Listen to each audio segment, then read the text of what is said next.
The MatePad Paper, an e-reader tablet hybrid from Huawei, is developed to combine the greatest features of both worlds. There are a few essential functions lacking here, despite the fact that the M Pencil pen feels wonderful to use and the display is easy on the eyes. The newest tablet from Huawei is very reminiscent to the Kindle line from Amazon, with a focus on productivity over content consumption. While it is capable of much more, this gadget works best for taking notes and reading books. Although I like the idea, the implementation falls short. With a few tweaks, the device might fulfill a lot more needs. For a few weeks now, I've been evaluating the Huawei MatePad Paper. Similar to the Kindle Oasis, the MatePad Paper has a broader bezel on the left side of the screen to make it easier to hold when reading, giving it the appearance of an e-reader rather than a tablet. The phone feels solid but not heavy, and the folio cover that came with it made sure it didn't get scratched up when I put it in my bag. Overall, the tablet proved resistant to smudges and fingerprints, which is a little but good element. The full leather style of the cover and the rear of the tablet seems sleek and expensive.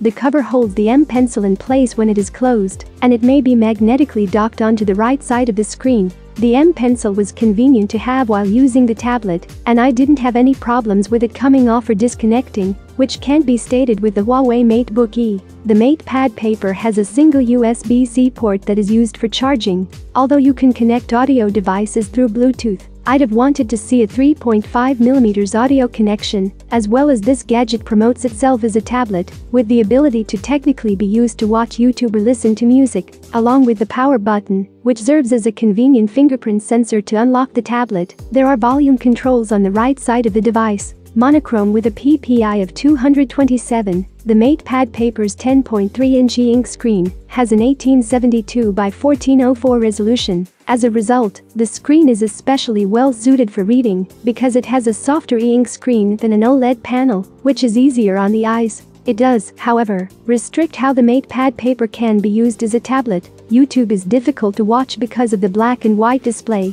low resolution, and slow refresh rate compared to most media. When there was too much on the screen, the tablet would frequently glitch, making the majority of YouTube videos appear distorted or excessively bright. The MatePad Paper offers elements you'd associate with a tablet, such as the ability to watch media, but it isn't really capable of being used as one. This is probably my biggest complaint with the device altogether. I wouldn't suggest the MatePad Paper as a tablet based on my own experience. It falls under the category of an e-reader, and anyone interested in it should only use it as an e-reader. 32 LED make up the screen, which may be customized based on the environment. When reading in day mode, the screen will be brighter and easier to view in bright sunlight than when reading in night mode. When using the included M Pencil, the tiny texture Huawei added to the screen makes a huge difference. One of my favorite aspects of this gadget was the fact that writing on it seems more like writing on real paper than it does on the MateBook E. Because of how wonderful the M Pencil feels to use, I really enjoyed writing notes and doodling on the MatePad Paper, and it eventually replaced my own notebook for work and errands. Additionally, the Notes app allows you to convert your handwritten notes into text or record voice memos, making it useful during business meetings or Zoom calls, and further demonstrating its abilities as a productive e-reader rather than a tablet. However, the screen has two obvious drawbacks: screen burn and bad latency. Although I didn't anticipate the MatePad Paper to offer the same 120Hz refresh rate as the iPad Pro, on occasion the screen would struggle to keep up, making it difficult to enter my password without it taking more than 10 seconds. While I was reading, it wasn't a big deal, but generally using the gadget seemed to take much longer than it should. It occasionally glitches and loads two screens at once, causing me to stop using it altogether. Additionally, screen burn was highly noticeable, especially when using the gray color in Notes. Again, this didn't render the reader useless, but having my notes visible in a book's background was inconvenient. It significantly reduced the gloss of the MatePad Paper's overall user experience. In the time I've been using the tablet, there have been a few system updates, and each time the latency and glitching problems have gotten a little bit better. I certainly wouldn't anticipate such glitching. In fact, I found myself turning to my Kindle Paperwhite when the MatePad Paper's Kindle app wouldn't fully load or continue displaying my notes on the home screen. The MatePad Paper is compatible with other Huawei products, since HarmonyOS 2, which runs on it, supports Huawei's new super device. Although I didn't put the Huawei MatePad Paper to the test with a Huawei phone, I was able to link the two devices and share some notes. This was quite useful for taking notes on a paper, and I can envision somebody who doesn't want to dealing with several printouts of larger files using it frequently. I don't think the MatePad Paper's app system is very user-friendly. It took me some time to figure out how to download several programs. One of the greatest drawbacks is that you can't really search for apps using the Huawei App Gallery app. You need to download APK Pure instead. I could finally install Kindle, where I performed all of my reading. After installing APK Pure, the MatePad doesn't appear to be able to download them, which leaves me in a tiresome loop of trying to open Plants vs. Zombies for 20 minutes before I simply gave up.